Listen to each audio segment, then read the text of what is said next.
Meu irmão, imagina o seguinte. Imagina que você é de uma família oligárquica do teu estado. Então, sei lá, teu tataravô, teu bisavô, teu avô, teu pai, todo mundo mandou no teu estado, né? Pra quem não sabe, o Collor sempre mandou em Alagoas. Lembra uma vez que eu fui fazer uma manifestação contra o Renan Calheiros lá em Alagoas, tá? Inclusive, vou contar uma história pessoal desse dia. Esse dia, eu tô fazendo a manifestação, eu recebo uma mensagem da minha ex-namorada terminando tudo. Eu estava lá, na frente, pim, chegou um e-mail, está tudo acabado. Tá bom. Nossa, por mensagem? Por mim? Calma, que tem toda uma história, mas enfim. Né? E eu tô aqui porque eu sou militante. E eu fui lá. Renan Calheiros, meu. Não, aí fomos lá e fizemos a manifestação. E aí eu vi uma Ferrari passando. Eu olhei dentro e falei, quem que é? Os caras é o Collor. Ah, tá. Então esse era o Collor, tá? Com a sua ex, aquela. Calma aí. Pessoal, eu não aguento mais sofrer bullying da Ana aqui. Eu não aguento. Eu vou processá-la por assédio moral. Põe a câmera em você, ela tá se rachando, tá vermelha, né? Então imagina que você é um cara, é um oligarca, né? Eu sou, né, falo português correto. E uma coisa importante deixar claro é o seguinte, quando o Collor foi candidato em 89, né? Um dos motes da campanha era justamente mostrar que o Collor era um cara bonitão. Então ele corria na praia, ele era alto, ele falava um português bonito, ele tinha o cabelo lisinho, penteadinho. Nossa! E muita gente. Eu lembro, cara, que tinha... Quem foi que fez? Algum desses programas de TV foi entrevistar a galera. Eu era bem criança mesmo. E eu lembro que alguém falou assim, eu vou votar no Collor. Por quê? Porque ele é bonito. E eu lembro que a minha professora na época, né? Eu nem lembro, eu tava em 89, eu era, sei lá, eu tava na pré-escola, não sei o que lá. Eu lembro que a minha professora, ela tava discutindo com a diretora e eu ouvia assim, de rabo né? Eu ouvia assim, ai, que absurdo. Você vê uma mulher na TV falando que vai votar no Collor porque ele é bonito. E aí uma das duas, eu não lembro exatamente, falou assim, mas ele é bonito mesmo. Então, realmente, cara, existia, né? Por que você colocou o psicopata americano aí? Porque é o Collor, no jovem. Da onde você tirou isso? Parece. Não tem nada a ver, cara. Parece sim. Não parece. Parece.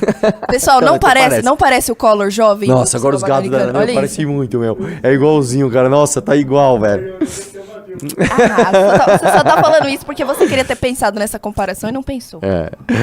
Enfim, o lance é o seguinte. O Collor, ele é um cara absolutamente orgulhoso. Imagina você ser esse cara e às 4 horas da manhã vai a polícia na tua casa, o cara que anda de Ferrari, o cara que fez campanha porque ele era bonitão, o cara que é oligarca, e a galera vai te prender às 4 horas da manhã. Eu nunca vi uma operação da polícia, uma operação pra prender bandido de colarinho branco, tá? Prender um cara às 4 da manhã. Eu nunca vi, velho. Eu nunca vi, assim. Tem que ser coisa do Xandão, né? Tinha que ser ele, mas vamos ver o que aconteceu. Prisão, vamos lá. Ex-presidente Collor é preso após decisão de Moraes por condenação na Lava Jato, né? Prisão aconteceu às 4 horas dessa sexta-feira em Maceió. Esse presidente foi condenado a 8 anos e 10 meses por corrupção e lavagem de dinheiro. O caso envolve propina em negócios da BR Distribuidora. Tá? E existe um adendo bem brasileiro nisso daqui. Eu vou ler a matéria, vou te explicar o esquema e aí eu vou te mostrar como no Brasil, cara, assim, não depende do que você fez, depende de quem é você, né? Se você for amigo dos caras, você pode fazer tudo o que você quiser. Se você não é amigo dos caras, você não pode fazer nada. Do que eu tô falando? Vamos lá. A prisão foi determinada pelo ministro do Supremo Tribunal Federal, Alexandre de Moraes, que rejeitou os recursos da defesa contra a condenação de 8 e 10 meses de prisão em um desdobramento da Operação Lava Jato. Moraes determinou a prisão imediata de Collor e o início imediato do cumprimento da pena. Ele foi preso no aeroporto de Maceió quando se preparava para embarcar para Brasília. O ex-presidente continuará preso na Superintendência da Polícia Federal em Maceió até que o STF defina o local para o cumprimento da pena, segundo o diretor-geral da PF, André Rodrigues, e que ele está numa sala especial distante da carceragem da polícia. Collor é o terceiro ex-presidente preso desde a redemocratização. Foi o Collor, o Temer já foi preso, o Lula já foi preso e nós vamos ter o quarto que vai ser o Bolsonaro, bicho. Isso aqui eu vou te falar, cara, né? Da mesma forma que o Rio de Janeiro tem 6 ex-governadores que foram presos, o Brasil está se tornando um grande Rio de Janeiro, né? Onde os seus presidentes vão presos, né? A gente sabe escolher, a gente tá manjando muito, né? Da tal do exercício democrático do seu direito de voto, né? Desce aí um pouquinho. Collor foi condenado em 2023 por corrupção e lavagem de dinheiro.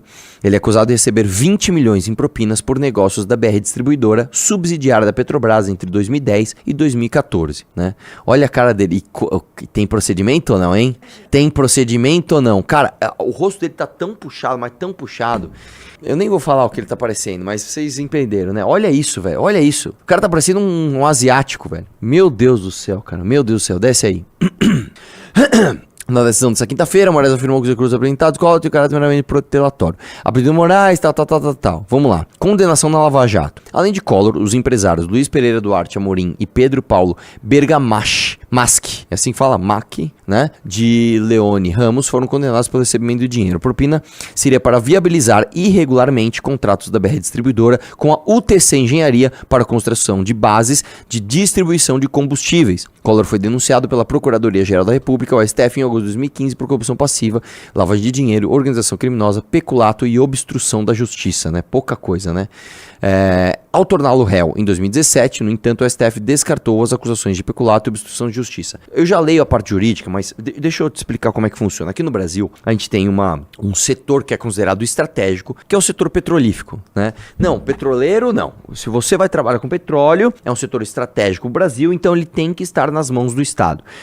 Então a gente cria aqui um negócio chamado conteúdo local. O que é o conteúdo local? Além da empresa que vai diretamente explorar o petróleo, produzir o petróleo, que é o que é produzir petróleo, né? Você não faz petróleo, você tira ele do chão, né? Então você pega o petróleo que está lá embaixo, você põe ele para cima, isso é produzir petróleo, e produzir petróleo é muito mais difícil do que você imagina, tá? Para você ter uma ideia, tem lugares em que você descobre petróleo, você vê que o petróleo é bom, que tá ali, você fala, ali tem petróleo, só que você não consegue explorar, não dá. Hoje, com a tecnologia que a gente tem, tem lugares que a gente não explora o petróleo, não o Brasil, tô falando no mundo, o mundo às vezes fala, ali tem petróleo, mas eu não sei, não consigo explorar ainda. Explorar petróleo não é fácil. Só uma curiosidade, tá? Sabe como geralmente se tira petróleo de um lugar que ele tá lá embaixo? Sabe aqueles negócios que você vê tipo nos Estados Unidos, que são aqueles negócios rodando bem grande, parece uma foice gigante rodando? Sabe o que é aquilo? Aquilo é uma maneira simples de retirar petróleo, que você tira, né, dependendo de como ele tá, se ele tá de fácil acesso ou não, que você tira através de bombeamento de água. O petróleo ele é menos denso que a água, então é igual azeite. Você pega um copo de água, um pouco de azeite, você mistura, você vê que eles não se misturam. Você pode até sacudir, eles ficam ali meio uma cor estranha, mas eles logo se separam. E o azeite fica em cima. A água é muito densa, tá? Inclusive, por que a água é muito densa? Só um negocinho aqui de química, só um negocinho. Por que a água é muito densa? Porque a água é H2O. O O, que é o oxigênio, ele é muito eletronegativo. Ele rouba ele quer muito roubar elétron. E o hidrogênio, ele quer muito perder elétron. Ele é muito fraco. Então, eles se unem muito fortemente. E o oxigênio de uma molécula atrai o hidrogênio de outra molécula. Por isso que a gota da água, inclusive, ela é uma gota grande. Porque a água ela tem uma força de atração intermolecular tão alta que para a gota cair, ela tem que ter um peso tal que desmonte essas ligações intermoleculares da água, diferente da gasolina. Por isso que, por exemplo, quando você vai colocar gasolina no teu carro, por mais que você tome cuidado ali, espirra um monte em volta, porque as gotículas de gasolina, elas são muito menores. Elas se desprendem, as moléculas de gasolina se desprendem uma das outras muito mais facilmente. Por isso, inclusive, que a gasolina, ela evapora muito rápido. A gasolina em temperatura ambiente, ela tá ali, evaporando o tempo todo, né? Que eu tô falando, molécula água, tal. Então você joga a água lá, onde tá sob alta pressão, e a água expulsa o petróleo que tá lá dentro, né? Vamos lá. O Brasil definiu que para fazer esse tipo de exploração, você precisa de uma empresa estatal chamada Petrobras e ela tem um monopólio da exploração de petróleo. Ninguém pode vir aqui explorar o petróleo que não esteja sob o guarda-chuva da Petrobras, né? Diferente, por exemplo, de como os Estados Unidos entendem isso. Os Estados Unidos é diferente. Os Estados Unidos você comprou uma terra. Você comprou uma fração de um terreno da superfície terrestre. Se você cavar ela até embaixo, tudo que tiver para baixo ali é teu, tá? Então, você comprou uma fazenda, achou petróleo, o petróleo é teu, cara. Você explora, você não explora, você faz o que você quiser. Aqui no Brasil, não. Aqui no Brasil, você tem que estar sob o guarda-chuva da Petrobras. Só que Aqui no Brasil existe outro negócio chamado conteúdo local. O que é o conteúdo local? Que pra mim é ainda pior. Até o terceiro nível de serviço para a empresa monopolista Petrobras na exploração de petróleo, você precisa de empresas brasileiras. Então vamos supor que você vai fabricar uma mangueira, que essa mangueira vai ser utilizada numa plataforma Petrobras. Você não pode fabricar essa mangueira e vender para Petrobras se você não for brasileiro. Isso fecha o mercado só para empresas brasileiras. Isso é um absurdo, cara. Isso é um absurdo. Aí, sei lá, uma empresa, sei lá, na Noruega, que eles são grandes produtores de petróleo, descobrem uma tecnologia nova. Você não pode usar. Você tem que entender como fazer aqui, aí você atrasa pra caramba. Enfim, no meio disso tudo, você acha que as famílias oligárquicas do Brasil não fazem parte de todas essas negociações. Você acha que a família Collor de Mello, você acha que a família, sei lá, cita aí, família Calheiros, que também é de Alagoas, família Sarney, que é do Maranhão e Amapá, família, sei lá, vai chutando aí, família Ferreira Gomes do Ceará. Você acha que essas famílias todas, né, como é o nome do outro lá do Pará, que o Renan sempre bate nele, os Barbalho, você acha que esses caras todos, não estão envolvidos nos contratos do que se chama de conteúdo local? É óbvio que eles estão. E, a despeito de exageros, e a Lava Jato cometeu vários exageros, né? A Lava Jato foi utilizada em parte, sim, para perseguição política injusta, tá? Por exemplo, o caso mais emblemático de um cara chamado Eduardo Cunha, que foi preso, quebraram a empresa dele, destruíram o apartamento dele, e ele não era o Eduardo Cunha que você conhece. Ele era só um outro cara que chamava Eduardo Cunha. Só que a irmã dele era juíza, e uma outra juíza não gostava dessa juíza, mandou perseguir o cara, mandou prender o cara, mesmo sabendo que era homônimo. Ele se fudeu e nunca ninguém, né? Inclusive saiu agora, só em 2025 saiu, não, realmente o cara é inocente, né? A despeito de alguns exageros e alguns erros da Lava Jato, a Lava Jato foi a primeira grande operação que mirou nos grandes oligarcas brasileiros e realmente atingiu. Cara, quando que você ia sonhar que o Marcelo Odebrecht ia ser preso? A Lava Jato conseguiu isso. Isso foi um trunfo da Lava Jato, certo? Que depois foi desmontado, inclusive com a ajuda do Bolsonaro. E aqui vem o ponto curioso dessa história. Quando